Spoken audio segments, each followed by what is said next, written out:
If you thought the MCU was bad, let's see what Kevin Feige can do when he has no villain. That's the situation that Marvel finds itself in now as they are pivoting away from Kang the Conqueror to, well, anybody else.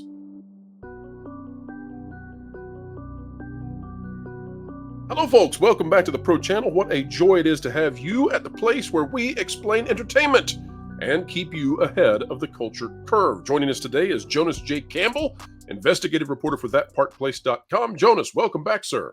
So good to be here on this bright and shiny day. Good to be above ground and out of doors. Happy weekend, and you're better than Kang because you still are. Well, we've got the end of Kang now. I guess that's going to be the final episode of Loki. I don't know that it's satisfying, but it's all you're going to get, folks. It's as satisfactual as can be. This, an article out of theguardian.com with Jonathan Majors, Kang the Conqueror sidelined. Who will Marvel's new supervillain be? Now, what has happened, Jonas, is that the next Avengers, whenever that happens, and whatever Avengers apparently are going to exist, I don't know who will be an Avenger because I don't think many have risen to the level of being able to carry an Avengers movie. But when that happens, apparently Kang is out. Kang now removed from the title due to the Jonathan Majors issues that arose legally. And here's what the article says. These are the kind of issues that other superhero studios are supposed to have. There's so many of those. A rising star suddenly brought low by an off-screen incident that kills all hype surrounding forthcoming projects. Talk of recasting or perhaps even a complete change of plan. Disastrous installments that were supposed to kick off a new era but end up representing a debilitating full stop in the saga. Now, this article is going to compare Ezra Miller and Jonathan Majors. While I can see why one might be led to make those kinds of comparisons, I don't know. But here's what's so important. It says, according to The Hollywood Reporter, the studio's next Avengers movie, once titled Avengers: The Kang Dynasty, will now be completely retooled after Majors' conviction on 2 misdemeanor charges, which were then followed by even more accusations. And of course, all of this comes on the heels of that character not driving any kind of box office interest and very little in the way of streaming interest on Disney+. One of the fascinating things, though, Jonas, is that the multiverse seems to have been an absolute disaster for Marvel, for Disney, and they could have pivoted to just have someone else play this role. They could have had someone else come in and play a different variant in the multiverse of Kang, but apparently they're not doing that. And what I think that suggests is they need a heavy hitter. They need to go to the roster. They need to start over. I think that's true with their heroes as well. And they're going to have to get somebody that audiences are familiar with. Is that also your assessment? Yes, and I personally think it needs to be Denzel Washington replacing Jonathan Majors as Kang, but they probably can't afford him right now. Yes, well, apparently you're not going to get anything remotely similar to Kang. In fact, some of the suggestions, Jonas, have been that it could be Magneto. I find that to be very doubtful. It also could be Doctor Doom. It could be Mr. Sinister. Do you have any kind of suggestions for poor Disney? I've even heard, Jonas, I know this is shocking. I have even heard, and you may have as well, that they might be bringing back, well, Thanos. Maybe he's going to get a second chance at the snap. Who knows? That's how desperate they are. Well, if they are working on corporate synergy, they are going to want more Thanos because they're putting King Thanos into this ride over on the West Coast over there. I think that their best chance at this right now, it's not going to be an X-Men character, although they could do well with the X-Men if they do it right, which at this point I doubt they will. What they really need to do is forget that Secret Invasion happened. They need to forget that Captain Marvel happened and make Ben Mendelsohn the unmatchable Victor Von Doom. Well, we'll see about that. I'm not so certain on that one, Jonas. They won't, but it would be an amazing choice. It would be, but amazing choices are in short supply over at Marvel. Now, Jonas, one of the things that we have talked about in the past is the possibility that Marvel will get so desperate that they will begin bringing back actors to play roles that were very popular at great expense. That's a funny thing, though, to try to do at the same time that budgets are being cut and slashed as a result of box office returns simply not being what Disney needs. And Disney needs to impress investors with strong profit margins. Now, I guess my question to you, Jonas, is truly, is it out of the realm of possibility that they could bring back Thanos Thanos is what I say. You say Thanos, potato, potato. But if they bring that character back as a multiversal kind of character, you think they're that desperate? Or you think, I mean, I don't know who they could bring back as a villain at this point who I would mean, really excite audiences. Maybe Mr. Sinister. And maybe that's why they're using him with X-Men 97. I don't know. well, Mr. Sinister would be interesting, I suppose. He's a good comic book villain. He's never been done on screen that I can remember. I'm trying to dig in the back of my mind. I don't think he's ever been on. I don't think he's been in a movie. Nathaniel Essex, and of course, right now, this is speculation, and this is rumor upon rumor upon rumor. I've heard that they want Adam Driver for Mr. Sinister. Which, okay, if you can get Adam Driver, who's actually a good actor, into this role, he's got more charisma than most. I'm not into that one. That's a bad casting to me. I don't think that Adam Driver's the right age. I don't know, Jonas. Well, and it would all depend on which age you want to play Mr. Sinister, of course. If you go for the Nathaniel Essex route or the modern route, I think the problem that they have here is, one, they had a tendency to kill a lot of villains early on. Hugo Weaving would have actually been interesting, but I don't think he's interested in coming back to the MCU and wearing all of that red rubber makeup. Of course, now they would just do it with CGI. Ultron would be great, but he's too big.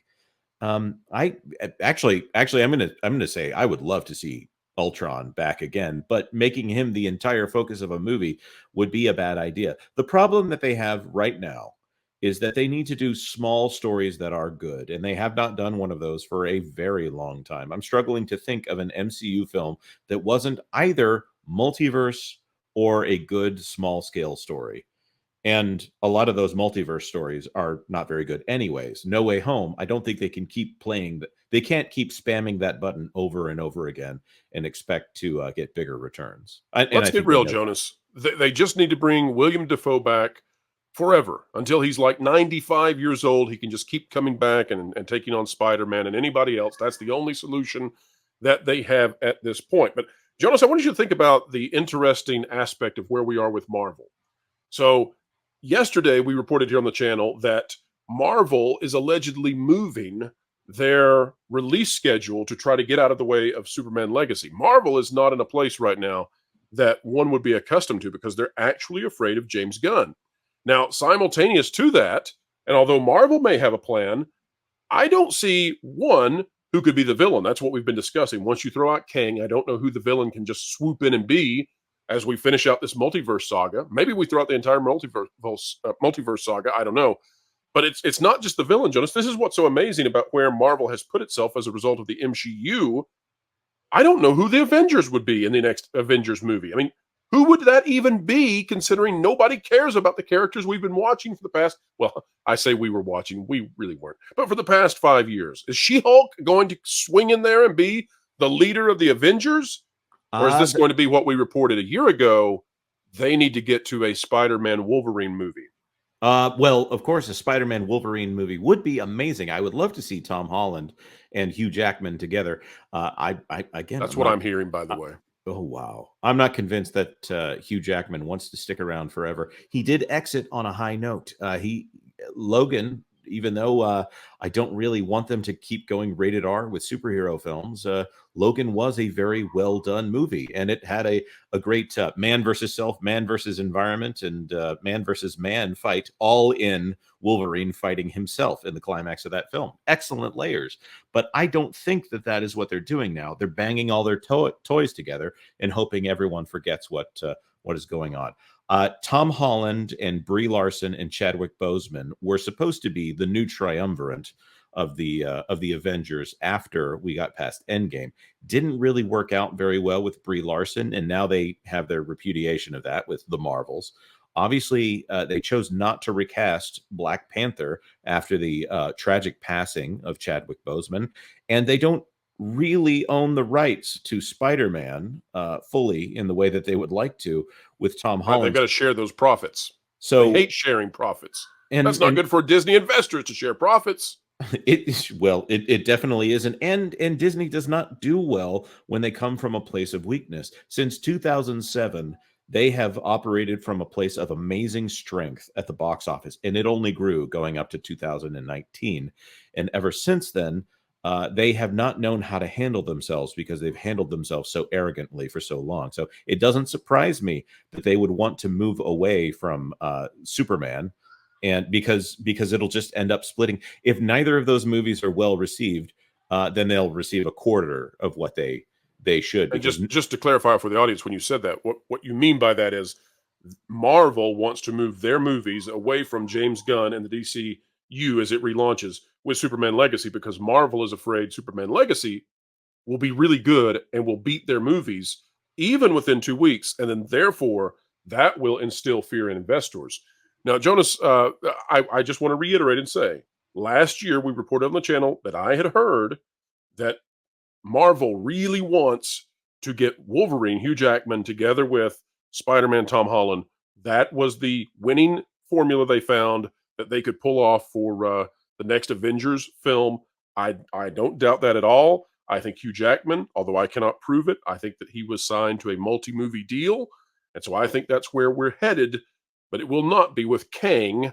It's going to be with, well, anybody else that Marvel thinks will drive folks into seats. And they need that badly, because after Deadpool and Wolverine, well, this next lineup of movies is just about as lackluster and bad as what we saw back in 2021 and 22. And that is no good. And that is definitely true. Jonas, what a fantastic experience today of keeping people ahead of the culture curve. But it's not just this channel that does it. It's also That Park Place. Tell the folks out there what's coming up on the channel in which you are co-anchor.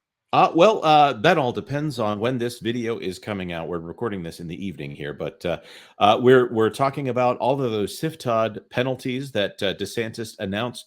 I should say Reedy Creek penalties that SIFTOD announced. Ron Coleman recorded a video with me about the ABC lawsuit over 2 people being wrongfully terminated over a medical decision.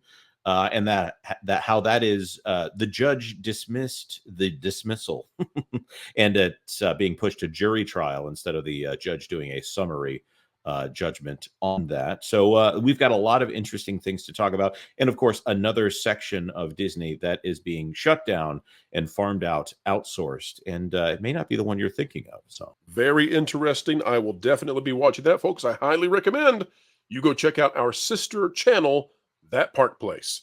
Also, folks, if you are not yet a member of the WDW Pro Patreon, well, get over there.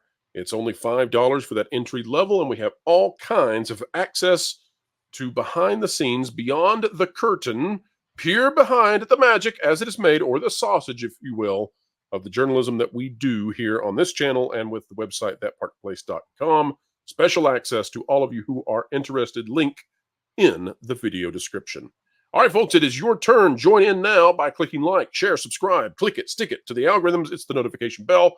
Drop a comment down below. Let us know your thoughts. Waste not your mind and share what is on it.